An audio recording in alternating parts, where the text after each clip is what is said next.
सिंटी network ऐं Indus Renaissance जे chairman doctor Abdul Karim Rajpar चयो आहे त सिंध समाजी सियासी इक़्तिसादी ऐं नज़राती बहरान जे वर चढ़ियल आहे, जंहिंमां निकिरण लाइ हिकु फिक्री इनकलाब जी ज़रूरत आहे, जंहिं लाइ सिंध जे साञावंदनि खे गॾियल ॾाहब ऐं गॾियल क़यादत जे बुनियाद ते इदारा क़ाइमु करणा पवंदा। शाह अब्दुल लतीफ़ यूनिवर्सिटी खैरपुर जे अलामा आया काज़ी ऑडिटोरियम में सिंध जा बहरान ऐं उन जो हल जे उनवान ते लेक्चर ॾींदे डॉक्टर अब्दुल करीम राजपर चयो त 21वीं सदीअ में सिंध जो मंज़रनामो क़यामत खां घटि न आहे, जिते इंफ्रास्ट्रक्चर, तालीम, सिहत समेत समाजी ख़िदमतुनि जा समूरा इदारा ॾेवालपणे जो शिकार थी चुका आहिनि। संदसि चवणु हो त सिंध खे दरपेश मसइलनि मां हिकु मसइलो अख़लाक़ी ॾेवालपणो आहे। हर माण्हू ॻाल्हियूं सुठियूं करे थो, पर अमल उन जे बिल्कुलु उबतड़ करे थो। हुन जो त जेको मुआशिरो अख़लाक़ी ॾेवालपणे जो शिकार थी वञे, उन जो बहरान वधीक गहरो हूंदो आहे। डॉक्टर अब्दुल करीम राजपर चयो त उन्हनि समाजी ख़राबियुनि जे करे सिंधी माण्हू न कारोबार में अॻिते वधी सघिया ऐं न ई वरी के इदारा क़ाइमु करे सघिया।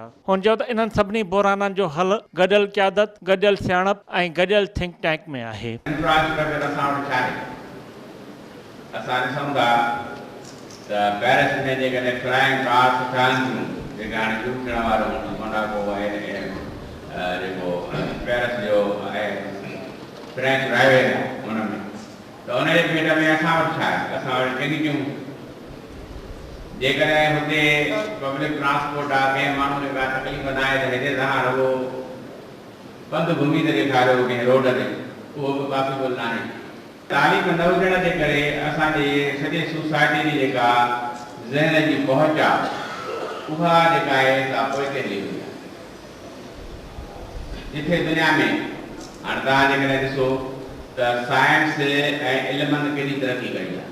सोसाइटी हिकिड़े पॉलिटिकल सिस्टम अथव, असां वटि जेको पॉलिटिकल सिस्टम आहे, हर पॉलिटिकल सिस्टम जो मक़सदु इहो हूंदो आहे त आम माण्हू खे जेका आहे मुल्क जे ज़रियनि मां जेको आहे फ़ाइदो पहुचे ऐं उहा जेका उन ताईं डिलीवरी थिए।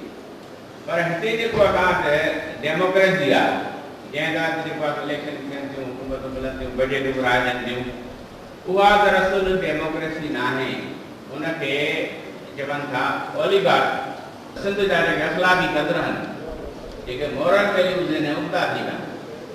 हाणे जेकॾहिं को माण्हू ईमानदार आहे, एफिडेंट आहे, शरीफ़ आहे, त उहो बेवकूफ़ आहे, हुनजे माना सम्झो थो वञे त बेवकूफ़ आहे।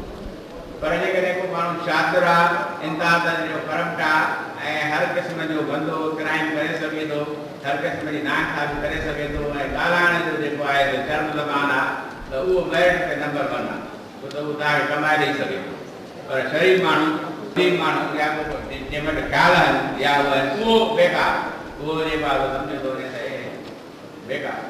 हिन मिटीअ मां हर माण्हूअ खे ॿीहर जेको आहे सो ॻोल्हण जी ज़रूरत आहे, जोड़ण जी ज़रूरत आहे। सॼी सोसाइटी विखरियल आहे, उनखे जेको मेड़ण जी कोशिशि करे रहियो आहे डॉक्टर करीम राजपर, असां हुन में हुन सां गॾु आहियूं ऐं असां पाण जेको आहे इहा ॻाल्हि कयूं था पिया त माण्हुनि खे जुड़णु खपे, माण्हुनि खे अॻिते वधणु खपे, माण्हुनि खे आवाज़ु खणणु खपे त हिन सॼी सोसाइटी खे असां तब्दील करे सघूं था ऐं जेके बि ॾाढ अन्याय ऐं फुर लुटाए उनखे ख़तमु करे सघूं था पिया। कलेक्टिव असां वटि विज़डम हिकिड़ी जाइ ते मिली वेंदो ऐं उनखे को प्लेटफॉर्म मिली वेंदो त मां सम्झां थी त सिंध उन ॾींहुं कामयाबी ॾे हिकिड़ो क़दम वधाईंदी। जेसीं ताईं गवर्नमेंट या स्टेट उन जी मालिकी न कंदी या इन्हनि आइडियाज़ खे अॻिते न खणी हलंदी, तेसीं ताईं सिविल सोसाइटी कुझु न करे सघंदी।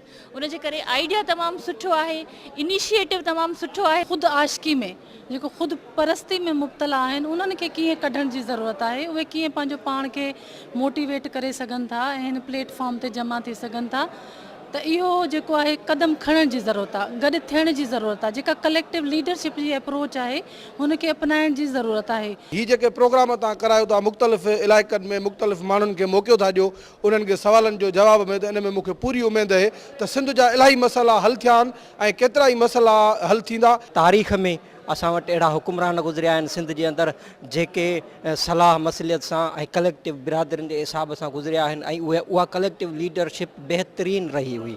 ऐं उन तसलसुल खे डॉक्टर साहिबु खणंदे अॼु उहा पुराणी सिंध नए अंदाज़ में पेश करण जी कोशिशि कई आहे। मिज़ाजनि ॿधीअ जे ख़िलाफ़ु थी विया आहियूं असां। भले अदबी संगत हूंदी त पोइ उनजी शाखूं वधीक थी वेंदियूं, पॉलिटिकल पार्टी हूंदी त उन में पार्टी में दड़ा थी वेंदा।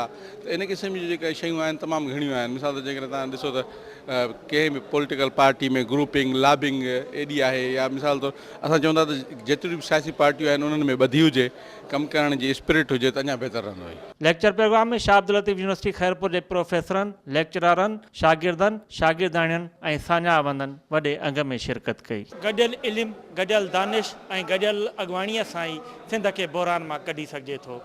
कैमरामैन जावेद गुंजो, GM महर ऐं साथी रिपोर्टर खान मोहन सोलंकी सां गॾु मुश्ताक टांवरी, शाह अब्दुल लतीफ़ यूनिवर्सिटी खैरपुर मीरस।